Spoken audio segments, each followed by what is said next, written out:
회전근개 파열이다 라는 얘기는 앞으로도 많이 들어볼 거예요. 환자들이 와서 회전근개 파열되는데 침 맞으면 나요? 뭐 이런 얘기들을 하시는데요.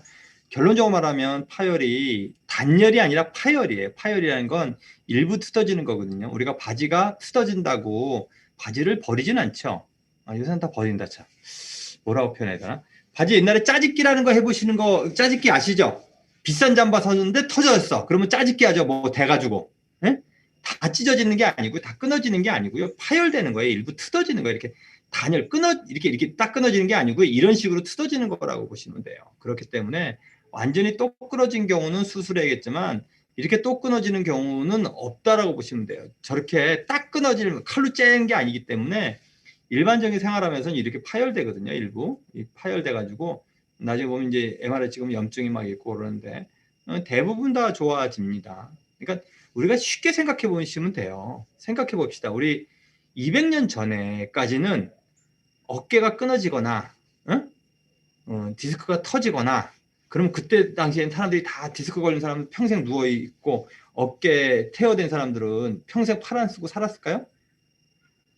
침 안 나서도요 자연적으로 대부분 그 회복이 될 수 있게끔 돼 있어요. 인간은.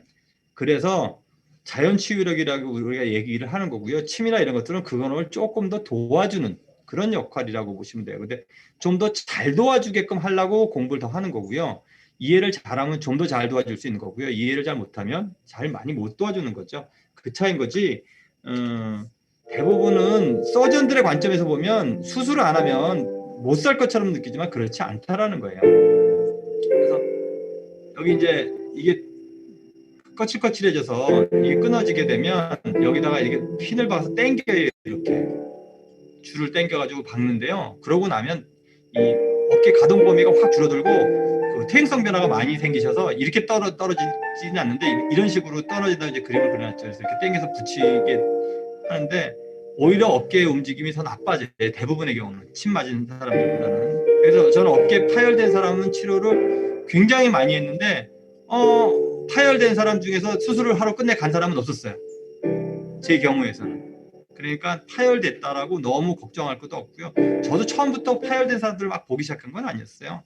오십견 보고 뭐 임피지먼트 신드롬 보다 보니까 이제 좀 유명해지면 어디서 MRI 들고서 수술하는데 꼭 수술해야 됩니까? 이렇게 와서 치료를 하다 보니까 그럼 한 2주간 우선 해봅시다. 뭐 수술 날짜가 있으니까 그러다가 이제 호전되면 수술 안 하고 힘든 케이스는 주로 그렇게 해서 보게 된 거지. 처음부터 제가 잘 이해를 못하면서 나서준다는 확신도 없는데 일단 치료해봅시다 이렇게 하는 편은 아니에요 저는. 그래서 드러밤 테스트라고는 팔을 저번에 동영상 보여드렸었죠. 이 사람 팔 어깨가 올라가 있죠. 제가 델토이디오스라고 그 긴장이 돼서 올라가 있다고 했는데 팔을 천천히 내려보라고 얘기를 하거든요.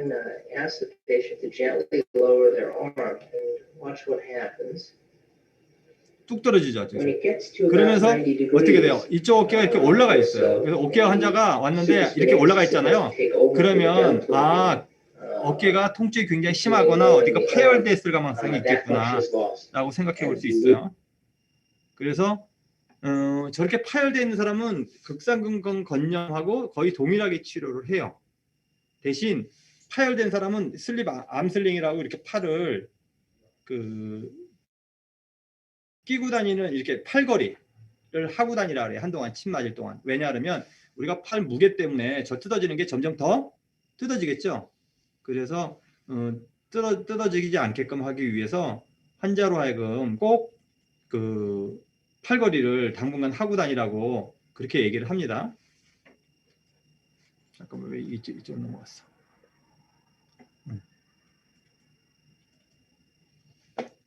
오십견 봅시다. 오십견은 진짜 많이 들어봤죠. 어깨 아픈 사람의 뭐 어깨가 아프다 그러면 모든 사람들이 환자들이 와서 오십견이라 그런다 라고 얘기를 하잖아요. 그렇죠? 예. 오십견이라고 얘기하는 그 이유가 어깨가 아프다 그러면 사람들이 오십견이라고 착각하는 경우가 많은데요. 오십견인 경우는 그렇게 많지 않고요. 대부분은 충돌증후군이나 극상근건 건염이에요. 그래서 오십견이라고 얘기하는 이거는 액티브하고 패시브 RM이 다 줄어들어 있을 때 그때를 오십견이라고 얘기한다. 그리고 조인트 캡슐이 유착이 되는 거예요. 그 다음에 그 안에 있는 시노비얼 멤브레인이 염증이 생기는 거고요. 텐더나이티스도 같이 겸해져 있는 거고요. 여자들한테도 많고요. 가동 범위가 줄어드는 게 특징입니다. 당뇨 환자들 많이 생기고요. 그래서 이 주머니가 이렇게 커져 있었는데 쪼그라드는 거라고 얘기를 했죠. 이 쪼그라들면 그 휴메러스하고 이 글레노이드 포스하고 좁아져요. 간격이. 이게 넓어야지만 움직임이 큰데 딱 붙어 있으니까 움직이는 게 제한이 되는 겁니다. 그래서 이 물주머니가 줄어드는 거기 때문에 침을 놓을 때 소장경의 견정, 이 겨드랑이 밑에서 침 놓을 일이 훨씬 더 많아요. 이 위에보다. 이 위에서 침 놓는 경우보다는 이 밑에서 침 놓는 경우가 훨씬 더 많고요. 이 물주머니가 줄어드는 거고 이 간격이 좁아지는 거다 이렇게 생각하시면 돼요. 이 간격이 좁아져서 이게 다 붙어버렸죠. 이 밑에만 남아있는 이런 상황을 만드는 게 오십견이라 해서 저 병은 한순간에 생기지 않습니다. 오십견 동영상 잠깐 한번 보면요. 조인트 캡슐이 염증이 생기면서 딱딱해지고 좁아지는 거예요. 좁아지는 겁니다. 좁아지는 거. 그래서 처음엔 아프고요. 굳어 들어가는 시기가 있고요. 굳어 들어가는 시기가 있고요. 풀리는 시기가 이렇게 나눠져 있어요. 그래서 보통 3개월에서 6개월씩 해서 18개월까지 3단계로 나눠서 18개월에서 24단계까지도 얘기하는 사람인데요. 보통 석 달쯤 돼서 치료받으러 와요. 버티다가 석 달쯤 되면요. 그때가 아프면서 가동 범위가 잘 안 나오는 시점이라고 보시면 돼요. 아프면서 팔이 제대로 안 움직여. 그러면 이제 이 아픈 거는 점점 줄어들면서 가동 범위는 점점 더 뻣뻣해져요. 그러다가 가동 범위가 떨어졌다가 가동 범위가 점점 풀리면서 끝나거든요. 그래서 보통 환자가 3개월쯤 오시면 가동 범위는 거의 이제 8, 90% 정도 줄어든 상태. 그러니까 다 줄어든 걸 100이라고 했을 때. 그래서 팔이 머리까지는 올라가지만 뒤로는 브래지어근까지는커녕 허리띠 위로 팔이 잘 안 올라갈 때쯤 주로 오십니다. 그래서 환자를 딱 왔을 때 제일 먼저 볼 수 있는 게 뒤로 팔 한번 돌려보세요. 어플레치 스크래치. 그러면 어플레치 스크래치는 우리 반대쪽 날개뼈에 가죠. 손이. 여기까지 절대로 못 가요. 허리띠 근처에서 얼쩡거리시고요. 그 다음에 반대로 이렇게 하라 해도 반대로는 좀 더 올라가기는 해요. 그래도 반대로 올라가도 그렇게 많이 올라가진 않고요. 제일 차이가 많이 나는 게 환자로 하여금 이렇게 팔을 돌리라 그래. 이렇게. 그리고 위에서 이렇게 내려다보면 아픈 쪽이 로테이션이 다 안 돼요. 이해가 되세요? 그래서 덜 돌아가는. 그래서 양쪽을 꼭 같이 검사를 하셔야 돼. 애플레이 테스트든지 뭐든지 간에. 그래서 이 관절강이 좁아지는 거다. 그러면 이거는 한순간에 좋아진다? 그렇지 않아요. 어깨 통증이 있으면서 가동 범위가 줄어드는 게 병이고요. 40세 이상한테 많고요. 간혹 가다가 여자가 더 많은데 간혹 가다가 30대 후반에도 나타나는 경우가 있어요. 그래서 근데 이 자체는요. 원래 그 자체로 오는 게 아니고 다른 것 때문에 2차적으로 오는 거예요. 그러면 처음에 먼저 오는 게 뭐냐면 로테스 커프 텐더나이티스나 바이셉스 텐더나이티스, 그 다음에 밴드 신드롬이나 이렇게 어깨 아픈 통증, 그 다음에 당뇨나 스테로이드 문제가 있거나 이럴 때 오는데요. 또 중풍 걸린 다음에도 오고요. 얘기를 하신다 그러면 어깨가 아파. 근데 그 어깨 아픈 게 치료가 잘 안 돼. 그럼 2차적으로 오십견이 온다 이렇게 생각하시면 돼요. 오십견은 퍼스트 디지즈가 아니라 그래서 세컨더리 디지즈라고 얘기를 해요. 오십견 자체로 병이 처음부터 시작하는 게 아니라 그래서 환자가 왔을 때 충돌 증후군이 있어? 아니면 극상근건염이 있어? 그럼 뭐라 그래야 되냐? 그럼 당신 이거 치료 열심히 잘 안 하시면 당신은 40이 넘었으니까 오십견으로 갈 가망성이 다분합니다. 그렇기 때문에 치료를 받으셔야 되는데 특히 당신은 당뇨가 있어요. 갑상선에 문제가 있어요. 그러면 치료를 더 적극적으로 안 받으시면 오십견으로 갈 가망성이 더 높고 문제가 많이 됩니다. 그래서 당뇨가 있는지 그 갑상선에 문제가 있는지 그 다음에 최근에 어깨가 아팠는지를 꼭 물어보셔야 돼요. 근데 보통은 어깨가 언제부터 아팠냐 그러면 한 3개월 됐다라고 얘기를 하실 거예요. 잘 찾아보면 1년쯤 되셨을 거예요. 처음에 조금 아팠던 건 그 본인이 아파서 막 불편할 정도가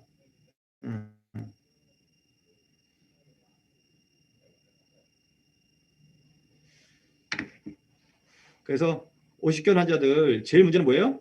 잠을 깬다는 거예요. 충돌 증후군 환자들은요 기껏해 한 번 깨거나 안 깨요.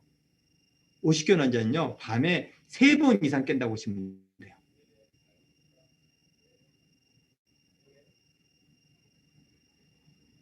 그래서 환자가 왔을 때 그 밤에 몇 번 깨세요라고 물어봤을 때 밤에 서너 번 깨세요 그러면 첫 번째 해줘야 될 건 뭘까요? 밤에 잠을 잘 자게 해주는 거예요. 팔이 가동 범위가 갑자기 증가한 거 아니에요? 그럼 환자들이 와서 그래. 어디 가서 한의원 갔더니 어깨가 갑자기 푹 들렸다는데 그건 다 충돌 증후군 환자들이에요. 아까 끼어서 팔을 못 들다가 그 낀 게 줄어들면 쑥 들어질 수 있겠죠. 물주머니가 줄어들었으니까. 오십견은 그렇게 오는 병이 아니에요. 이게 그 퇴행성 변화가 생겨서 이게 말라붙는데 시간이 꽤 오래 걸리거든요.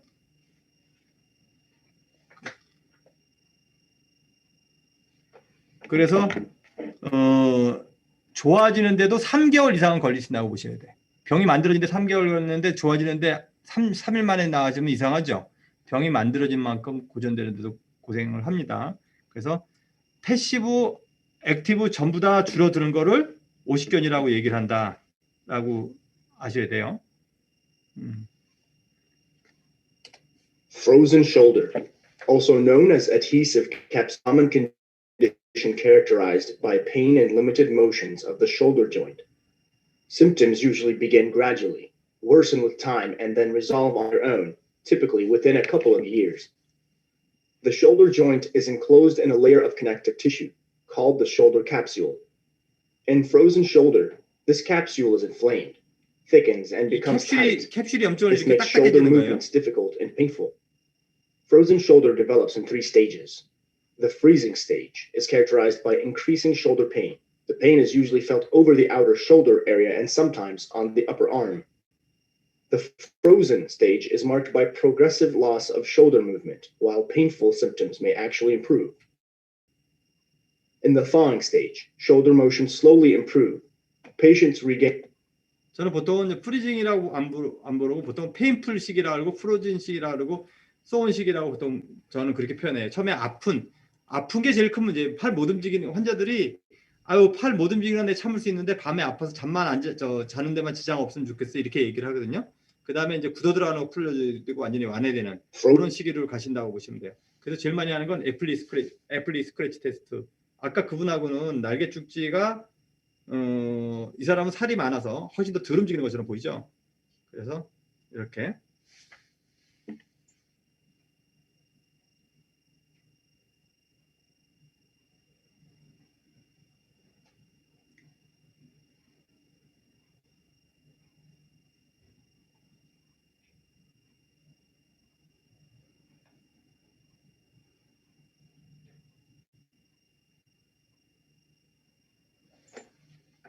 네, 그래서 애플리 스크래치 테스트를 해야 되는데 환자를 이렇게 다 베끼기가 그렇잖아요. 그러니까 환자복 단추가 있는 환자복을 거꾸로 입으라고 보통 주고요. 그다음에 침 놓을 때도 항상 그렇게 해서 침을 놓으시면 됩니다. 그래서 제일 좋은 건 이날에 그 누구 말에는 여자들 한복 치마 그게 침 놓기는 제일 좋다라고 얘기를 해요. 왜냐하면 한복 치마는 이렇게 가슴을 이렇게 묶고 어깨만 나오잖아요, 그렇죠?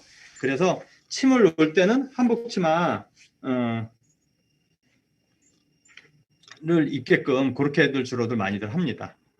그래서 치료는 뭐 그 진통제도 쓰고 막 이렇게 한다는데 양방에서 주로 많이 하는 게 그 엑서사이즈를 하는 거예요. 근데 여기 보면 어보이드 어그레시브 모빌라이제이션 어보이드 하라고 돼 있죠. 간단하게 어디 가면 팔을 막 꺾어주고 그렇게 하거든요. 근데 그 사람들이 그렇게 하는 이유는요. 저거 모빌라이제이션 하기는 해요, 저도. 근데 충돌 증후군 환자들 그 물주머니 이제 끼어 있거나 이런 사람들 저렇게 팔을 막 움직이시다 보면 어느 날 갑자기 팔이 한순간에 팔이 쑥 들어져. 이게 어떻게 보면 이제 진단을 잘못해서 오십견이 아닌 환자를 그 모빌라이제이션 했는데 그 환자들은 찢어질 것도 없거든요. 팔을 내가 강제로 움직인다 해서 왜냐하면 물주머니가 껴 있는 거니까 그럼 팔이 확 들어져. 그러면 야 오십견인데 팔이 이렇게 잘 들어졌구나. 그래서 진짜 오십견 환자가 와서 팔을 강제로 막 제껴. 그러면 어떻게 돼요? 그건 찢어질 게 있죠. 조인트 캡슐이 쪼그라들어 있고 딱딱해져 있다 그랬잖아요. 충돌 증후군은 물주머니가 부어 있는 거죠. 그거는 막 움직인들 물주머니가 기껏해야 터지거나 찌그러들거나 뭐 이렇게밖에 안 되는 건데 찢어지는 게 아니에요. 그렇죠? 걔는 줄어들어도 문제가 안 돼. 근데 오십견 환자는 강제로 하다 보면 그게 찢어지게 되면 찢어진 건 인플라메이션을 더 만들겠죠, 당연히. 찢어진 건 무조건 인플라메이션을 만드니까. 그래서 오십견 환자 중에서 물리치료실 가가지고 팔 꺾는 거 잘못했다가 엄청 아파져서 진짜 다시는 그런 데 안 간다라고 얘기하는 사람들이 꽤 많아요. 그래서 그 할 때도 특별한 방법을 쓰셔야 되죠. 모빌라이제이션. 그래서 팔 막 움직여주거나, 그 다음에 환자들 어깨 안 올라가는 사람이 훅에다 침 놓고 팔 드는 거 이런 어디가 막 하거든요. 팔 환자 보러 들라가는 것까지 괜찮아요. 근데 팔 환자가 들다가 안 들어주면 욕심이 나서 의사가 막 들거든요. 큰일 나십니다. 왜냐하면 진통 효과가 있기 때문에 팔이 찢어도 잘 모르거든요. 다음날 거의 난리 치면서 와요. 못 움직여서. 스테로이드 주사를 놓거나 이렇게 먹거나 이렇게 하죠. 침 놓을 때 제일 중요한 자리가 어디예요? 여기 보면 견정혈이죠. 오십견에는 견정혈이 제일 중요한 혈자리입니다. 소장경의 견정혈. 왜? 일로 물주머니, 여기 기름주머니로 들어갈 수 있죠. 왜냐하면 병이 어디 있는 거예요? 이거는 조인트 캡슐에 있는 거예요. 그럼 침을 어디다 놔야 돼요? 조인트 캡슐에 놔야 돼요. 극상근과 극상근에 놓고. 제가 뭐라 했어요? 엄노멀한 티슈에다가 침을 넣어서 엄노멀한 티슈가 노멀로 돌아가게 하는 게 첫 번째다. 개가 엄노멀하게 만들어주는 환경을 개선시키는 게 두 번째다. 이렇게 얘기했잖아요. 그렇죠? 그러니까 오십견은 조인트 캡슐, 관절낭이 문제인 거기 때문에 관절낭을 부드럽게 해주셔야 됩니다. 꼭. 그리고 견전혈련. 이거는 어깨 쪽이, 어깨 관절의 앞에 뿐이죠. 그래서 보통 때는 안 쓰고요. 견전혈은 오십견일 때 주로 많이 쓰는 혈자리예요. 저도 많이 쓰고요. 그 다음에 이 노수를 놓을 때, 노수에서 아까는 텐던에다 놓을 때도 노수 썼는데 이번에 어떻게 돼요? 조인트 캡슐로? 아까는 극하근에 텐던까지만 놓으면 되죠. 노수열. 근데 지금은 똑같이 노수로 들어가서도 조인트 캡슐 쪽으로 집어넣어야겠죠. 그러면 그게 틀려지는 거예요. 나중에 이제 그 테크닉들을 배우시게 되면 훨씬 더 잘 놓을 수 있습니다. 그래서 왜냐하면 우리가 어깨가 아플 때 어깨다 침 놓죠. 허리가 아플 때 허리다 침 놓죠. 무릎이 아플 때다 무릎 침 놓죠. 그러면 거기다 침 놨으면 뭔가 그 안에 변화를, 진단을 잘해서 그 안에 변화를 만들어서 침 놓는 거예요. 근데 무릎에다가 그냥 술한 도피 대충 놓고, 어깨에다는 견우결로 대충 놓고, 거울 대충 놓고, 이런 식으로 허리에다도 뭐 기회수, 대장수 대충 놓고 이러면 그 안에 병은 그 밑에 있는데 그 밑에까지 자극을 주지 않았기 때문에 좋아지는 데 있어서 굉장히 효과가 많이 떨어지게 되는 거예요. 그래서 아픈 티슈를 정확하게 찾으셔서요. 거기다 침 넣는 게 침을 잘 넣는 정형외과에서 제일 중요한 부분입니다. 근데 그걸 잘 가르쳐 주질 않았어요. 옛날 사람들 배우지도 않았고, 그래서 그냥 혈자리만 이렇게 얘기하고 그러면 노수 쓰고 견우 쓰고 천종 쓰고 병풍 쓰고 막 이렇게 그냥 막 쓴다고. 근데 여기서 오십견일 때 병풍 쓸 필요 없고요. 천종 쓸 필요 없고요. 견우 뭐 쓸 수도 있어요. 비누 전혀 쓸 필요 없어요. 근데 이런 혈자리들을 안 쓰진 않아요. 쓰기도 해요. 거골이란. 왜냐하면 어깨에 다른 병 때문에 2차적으로 오십견이 왔잖아요. 그렇죠? 그러면 이게 이 사람이 극하근에도 딱딱해져 있고 극상근도 딱딱해져 있고 뭐 그다음에 그 견봉화 점액낭도 부어져 있는 것 같고, 이럴 때 목표의식을 가지고 쓰는 거예요. 그냥 오십견일 때 저런 데다가 교과서에서 던져줬다고 다 쓰시잖아요. 그러면 혈자리가 가면 갈수록 늘어서 20개씩 30개씩 쓰면 선택과 집중을 못해. 그걸 다 그냥 무조건 그렇다고 깊이 놓는 게 아니라 어떤 거는 내가 어떻게 놔야겠다는 목표를 가지고 놓는 거잖아요. 그렇죠? 그거에 따라 좀 달라지게끔 쓰셔야 돼요. 그래서 반대쪽 어깨나 반대쪽 힙에다 침을 놓을 수 있고요. 그 다음에 대장경이나 소장경이나 삼초경 조합으로 오십견을 볼 수도 있겠죠. 그 다음에 이제 소장경의 그 양노열이 오십견에 그 프로즌 숄더, 동결견에 굉장히 많이, 한의학에서는 동결견이라고 얘기를 하거든요. 프로즌 숄더 똑같아요. 단어는. 정혈로 대장이나 삼초나 소장이라고 그러니까 쓰는 거고요. 후계신맥 조합, 상기병이니까 똑같이 쓰고요. 종핑혈 똑같이 쓰죠. 어깨 아프니까. 이 침도 거의 어깨 아픈 건 어깨 똑같았어요. 그 다음에 텐더나이티스라고 봐서 이 사람은 그 양릉천하고 그 다음에 태충을 썼는데, 프로즌 숄더는 조인트의 병인 거죠. 그러니까 저는 이거는 오히려 만약에 본다 그러면 키드니의 병이다라고 얘기를 해야지, 키드니의 병이 아니라 숄더의 병이다라고 얘기하면 저는 잘못한 것 같다라고 생각을 하는 편입니다.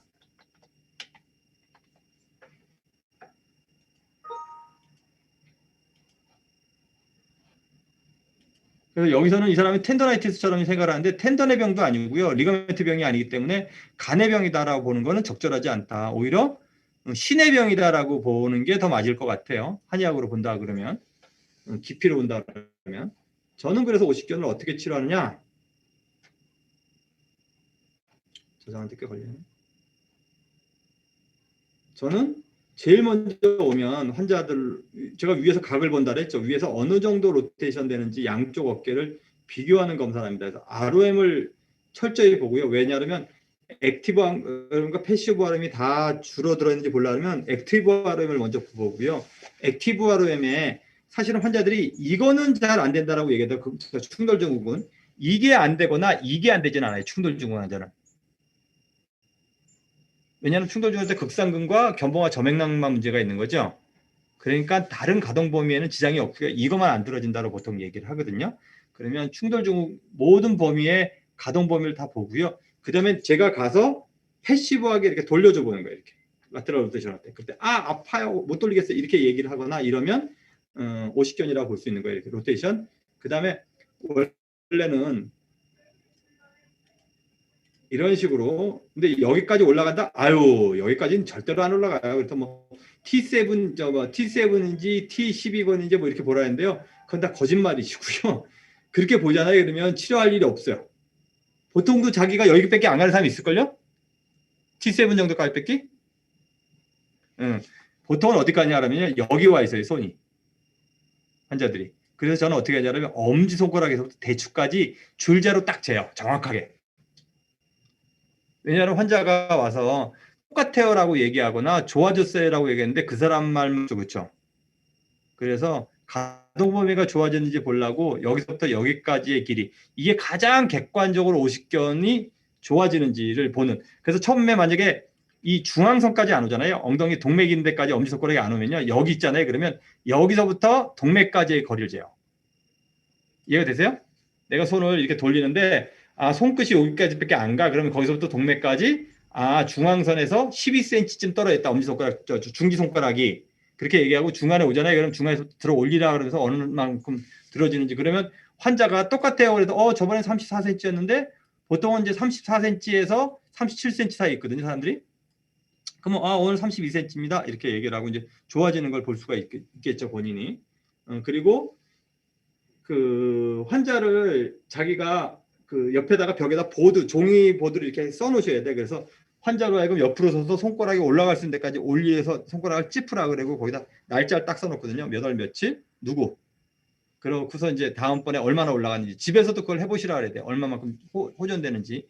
이 두 가지를 주로 거리를 재는 데 잽니다. 그러니까 로테이션은 정확하게 재기가 참 쉽지가 않아요. 각도기 같은 거 전자각도기 써도 그래서 각도 재는 게 굉장히 중요한 부분이다. 그 다음에 밤에 몇 번 깨느냐. 당신 밤에 몇 번 깨느냐. 그거를 꼭 물어보세요. 저는. 그래서 밤에 깨는, 처음에 오잖아요. 그러면 밤에 깨는 것만 엄청 물어봐요. 왜냐하면 환자가 밤에 깨는 걸 들깨도요. 갑자기 4번 깨다가 한 번도 안 깨지는 않거든요. 5번 깨다가 3번 깨다가 2번 깨다가 안 깨고 뭐 이렇게 일어나요. 그러니까 안 깬다는 건 화장실 가려고 안 깨는 건 아니라 어깨가 아파서 깨는 것만 얘기하는 거예요. 그래서 어깨가 아파서 깨는 게 한 번 정도로 줄어도 환자는 그걸 인지를 못해요. 안 물어보면.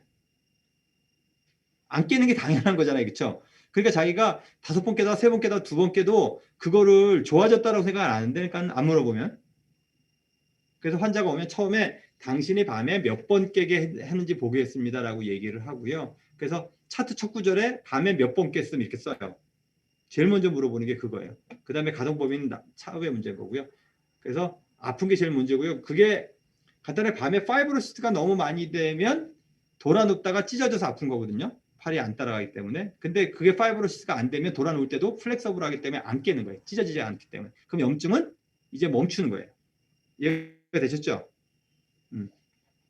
부항을 이렇게 붙이는데요.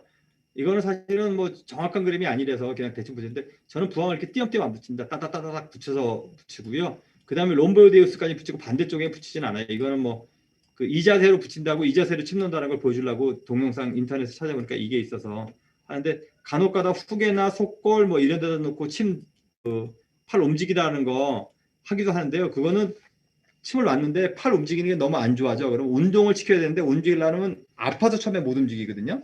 그러면 후계나 속골 같은 데다 침을 놓으면요. 합곡이나 이런 데다 침을 놓으면 그게 진통작용을 하죠. 그러면 그래 놓고 반대쪽 팔을 움직임을 많이 하고 가라 그러면 집에 가서도 운동을 더 할 수 있기 때문에 그냥 그런 걸 같이 안 해주면 집에 가서 운동하세요. 그러면 운동 안 하죠. 환자가. 집에서 자습하라고 제가 얘기하잖아요. 그렇죠? 근데 자습 열심히 쉬죠. 우리 학생들 같지 않다니까 대부분 안 해. 환자들은 집에 가면. 그래서 한 거를 꼭 확인을 해보세요. 그래서 라테랄 루쿤벤 포즈, 리케먼 포즈처럼 이렇게 잡아서 침을 놓고요. 침은 보통 직자에 가깝게 침을 놓고요. 조인트까지 침을 놓습니다. 그 다음에 양자나 제자나 방자 뭐 이런 식으로 침을 놓고요. 침의 혈자리는 주로 이렇게 견정혈석도 이렇게 견정노수 이런 식으로 주로 그 침을 놓습니다. 그 다음에 요거는 잘 안 쓰고요.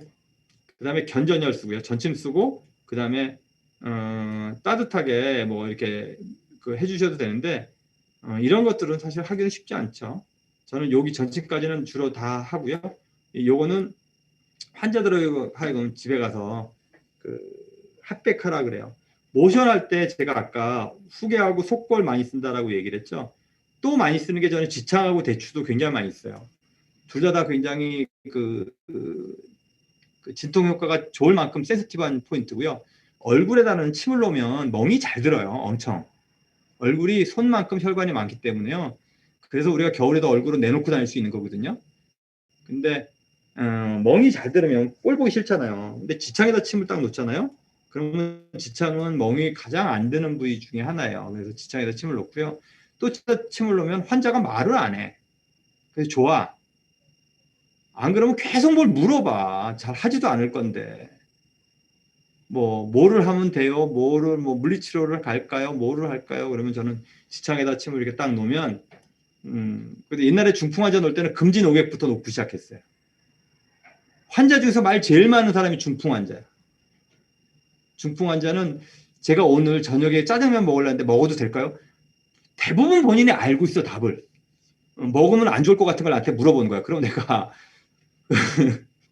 나중에 그래. 알면서 왜 물으세요? 알면서. 오늘 저녁에 친구 만나는데 술 한 잔 마시면 안 될까? 이렇게 물어보잖아. 그래서 내가 아니 마시고 싶으시면 마시세요. 그걸 왜 저한테 물으세요? 그럼 오만 거 뭐 운동도 내가 시키는 운동은 안 하면서 그러면 이제 진통역 같은 건데 그런 것 때문에 넣는 건 아니고요. 원래는 이제 지창이 진통 효과도 되게 좋고 동시침 같은 경우도 얼굴에 침 넣는 데가 많아요. 막혀서 뭐 이렇게 얼굴이 진통 효과가 되게 좋거든요. 팔을 들어줄 때 이 사실 발에다 침을 놓으려면 엎드려가지고 침 놓고서 보살하면 되게 힘들잖아요. 그렇죠? 네? 그러니까 지창이나 대추, 후계 이런 거는 보사하기가 근데 지창하고 대추는 내가 서서 해도 돼. 네. 그 후계는 수그려서 해야 돼. 그 다음에 근문이나 속골은 엎드려서 해야 돼. 그럼 치료 효과가 똑같으면 어디 쓰겠어요? 지창하고 대추 쓰는 거야. 그 진통 효과가 생기고 그러면 이제 그 팔 들어주는 연습을 좀 하시면 이만큼 들어지니까 집에 가서 좀 하세요. 그러면 이제 하죠. 그 다음에 캡사이신 붙이는 거는 뭐 나중에 파츠 같은 거 이렇게 붙이고 운동하라고 할 수도 있어요. 근데 이런 여러 가지 운동들 동영상이 있는데요. 첫 번째 절과 코드만 진자 운동이라고 부르는 거예요. 코드만 진자. 다림이나 저게 14파운드인가? 내가 아령 사다 놨는데 가서 재보고 빌려줬는데 참 받아야겠다. 갖고 오라겠다. 아령을 들고서 저걸 왜 하냐면 아령을 들고서 그냥 손을 이렇게 늘리고 있는 거예요. 본인 책상에다가 지금 책상에다가 반대쪽 어깨 왼쪽 팔꿈치하고 이렇게 대고 엎드려서 자듯이 딱 한 다음에 팔을 이렇게 쭉 늘어뜨려 보세요. 그럼 팔 무게감이 있죠. 그 무게감에다 아령을 살짝 얻는 거야. 그럼 휴메러스하고 글레노이드 포사가 벌어지겠죠. 팔 무게 때문에. 거기다 아령 무게 때문에. 그래서 조인트 캡슐을 벌리려고 하는 운동이에요. 그러면 제일 중요한 건요. 힘을 줘서 막 돌리는 게 아니야. 흔드는 거야. 이렇게 잡고. 흔들흔들. 그러면 어떻게 돼요? 점점 쭉 늘어나겠죠. 조인트 캡슐이. 그래서 환자한테 저 운동을 시킬 때 이렇게 잡고서 그냥 처음에 그냥 힘 빼고 이렇게 계세요. 그러다가 흔들흔들. 앞뒤로 흔들흔들. 좌우로 흔들흔들. 그러다가 서서히 흔들흔들하면서 돌리는 거예요. 힘을 주는 순간 운동이 안 되죠. 이해가 되세요? 힘을 주면 어떻게 돼요? 팔이 어깨에 가서 딱 달라붙죠. 그러면 저 운동을 계속 많이 그래서 저 아령이 없으면 다리미 잡고 하라면 되는데 요새는 다리미가 너무 가벼워. 그쵸? 요새 다리미는 진짜 너무 가벼워서 그러면 어떻게 하냐면 물 1.5리터 물 있잖아요. 물병 큰 거. 큰 거에다가 이 줄을 묶어서 손목에다 이렇게 묶으라 그래.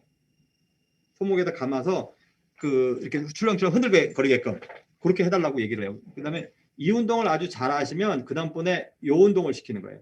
이 운동을 한 보름에서 한 달 정도 하고 나서 팔을 안쪽으로 당기거나 팔을 뒤로 해서 주로 이렇게 손을 양손 잡아서 만세하라 그래. 두 손을 다 잡아서 만세를 시키거나 그 다음에 벽에서 손을 딱 대고요. 몸을 돌리는 거야. 이해가 되세요? 손을 돌리는 게 아니고요. 손을 딱 대놓고 몸을 이렇게 돌리면 어떻게 돼요? 어깨가 돌아가겠죠. 이 운동을 시키는 거예요. 그래서 1단계, 2단계, 3단계 하고 나서 봉이나 수건으로 하는 거예요. 그러면 처음에 이걸 다 가르쳐 줄까요? 그러노사 선생님이 제일 나빠. 내가 오늘 어깨, 무릎, 팔목 다 가르쳐 주면 내일 다 기억하겠어요? 그거 다 기억하면 그건 환자 아니에요. 의사 선생님이지. 그러니까 하나만 딱 가르쳐 주는 거예요. 그 다음에 다음번 왔을 때 했냐고 물어보고 어떻게 했냐고 보여달라 그래. 그러면 시킨 대로 하고 있을까요? 다르게 하고 있을까요? 99%는 다르게 하고 있어요. 내가 수업에서 가르쳐준 걸 그대로 기억하고 계세요? 아니죠? 다 자기 나름대로 이해하고 있죠? 그래서 환자한테 꼭 근데요 이 운동을 열심히 잘 매니지먼트를 하잖아요. 그럼 환자가 어마무시하게 빨리 나요. 왜? 성적이 오르려고 그러면 수업을 열심히 듣는다, 자습을 열심히 한다. 어느 거예요? 자습을 열심히 한다죠. 운동을 열심히 한다는 건 그렇게 환자가 자기 몸에 애정도 있고 내가 하라는 걸 잘 따라준다는 거예요. 하루에 적어도 3번 하세요. 3번 꼭꼭 하는 사람은요. 아, 이 사람은 3개월 만이면 낫겠구나. 내가 운동을 가르쳐줘도 잘하겠구나. 운동을 가르쳐줘도 잘하는 사람은 더 빨리 나요. 그렇죠? 근데 운동을 하는데 갔다 오면 오늘도 이제 환자가 자기는 되게 열심히 하는데 하나도 안 좋았는데 그래서 운동 해보라고 했더니 한 열흘 만에 왔는데 운동을 이상하게 하고 있더라고. 그래서 제대로 가르쳐줬더니 땀이 뻘뻘 흘리면서 하나도 안 힘들다는데 굉장히 힘들게 하고 가셨어요. 그래서 운동하는 게 허리나든지 가장 중요한 것 중에 하나예요. 우리가 뭐라 그래요? 우리는 전인 치료를 한다 이렇게 얘기하잖아요. 그렇죠? 어깨에 침만 놔준다가 아니죠? 그러면 운동하는 게 전인 치료의 일상생활을 바꾸거나 라이프 스타일을 바꾸거나 엑서사이즈 하는 게 치료에 있어서 굉장히 큰 포션을 차지하는데 그걸 잘해 주셔야 돼요. 그래서 적거나 많으나 잘해주면 좋아요. 근데 저는 점점 게을러져 가지고 이걸 레지던트들이 많이 해줬었는데 요새 레지던트가 없어가지고 내가 하려니까 이제 귀찮고 잘 안 하고 있는데 이제 다시 열심히 해야 될 것 같아요. 그래서 나중에 환자가 많아지면요 저거만 하는 사람을 쓰세요. 그래서 우리 운동치료실을 만들었잖아요. 우리 운동치료실을 만들었거든요. 코비드 19 열리기 바로 전에 방 2개 하고 전문을 만들었는데 코비드 19이 말렸죠. 그래서 핫백 이렇게 하시고 나서 환자로 하여금 아령을 아까 이제 아령 샀잖아요. 그렇죠? 그러면 처음부터 이렇게 잡는 게 아니고요. 몸을 이렇게 돌려서 잡고 몸을 이렇게 천천히 돌려서 똑바로 눕는 거예요. 그러고서 좀 누워 이렇게 아령 여기다 핫백 대시고 그래서 엑서사이즈를 할 때 절대로 아령을 잡고 이렇게 제끼잖아요. 그러면 찢어져 가지고 다음날 더 아파져요. 그래서 팔을 움직이는 게 아니라 몸을 움직이는 거다. 문에서도 그렇고 운동 저렇게 해주시면 되고요. 그 다음에 상한 이두박근의 문제를 봅시다. 왜 갑자기 상한 이두박근이 어깨에 대해서 얘기를 하냐? 상한 이두박근이 여기 붙어 있는데 그거는 환자가 어깨가 아프다라고 얘기하는 경우가 흔히 있어요. 근데 환자가 딱 와서 나 어깨 여기가 아파요, 여기가 아파요, 여기가 아파요 이렇게 딱 찍어서 얘기 안 하죠. 그렇게 어깨는 디테일하지가 않아요. 2포인트 디스크리미네이션이 3cm, 2cm쯤 되거든요. 그러면 여기가 아픈지 여기가 아픈지를 구별할 만큼 디테일하지가 않아요. 손은 어디가 아픈지 5mm 미만으로 구별하거든요. 근데 엉덩이는 3cm, 허리도 3cm거든요. 어깨가 2cm가 좀 넘어갈 거예요. 그러면 이 아픈 부위는 사실은 한 3cm 간격 내에 다 있어요. 아픈 티슈가. 그래서 어디가 아픈지 잘 모르고 그냥 어깨가 여기가 아프다. 근데 극상근건이 이렇게 내려오는데 이렇게 내려와서 이렇게 붙어 있죠. 그 밑으로 그 상완 이두박근이 이렇게 교차돼서 올라가요. 그래서 거의 그냥 교차돼 있다 이렇게 보시면 돼요. 그래서 환자가 여기가 아픈지 극상근건 여기가 아픈지를 헷갈려. 여기하고 여기하고 5mm도 차이가 안 나 있어요. 그렇죠? 그래서 환자가 여기가 아픈지 여기가 아픈지 모르고 또 여기 염증이 생기면 일로 염증이 오고요. 보통은 이두박근염이 극상근으로 가는 게 아니고요. 극상근건염이나 견갑하근 염증이 이두박근으로 가는 거로 돼 있어요. 그래서 상완 이두박근 이렇게 구르부 지나가는 Biceps brachii is the large two-headed flexor muscle located in the anterior compartment of the arm. The origin of the long head is from the supraglenoid tubercle of the scapula. The origin of the short head is from the tip of the coracoid process of the scapula. The two heads insert by a common tendon onto the radial tuberosity. 그래서 저거를 수업하게 되면 제가 1, 2, 3 만져주는데 어떻게 만지냐면 본인 거골 찾아보세요. 거골. 거골을 찾아서 두 번째 손가락으로 딱 찔러보세요. 앞으로 쭉 내려오는 거 어깨 쪽으로. 그냥 멀리 가지도 말고요. 가까이 오지도 말고 직선으로. 그쯤에 그룹을 한번 찾아보세요.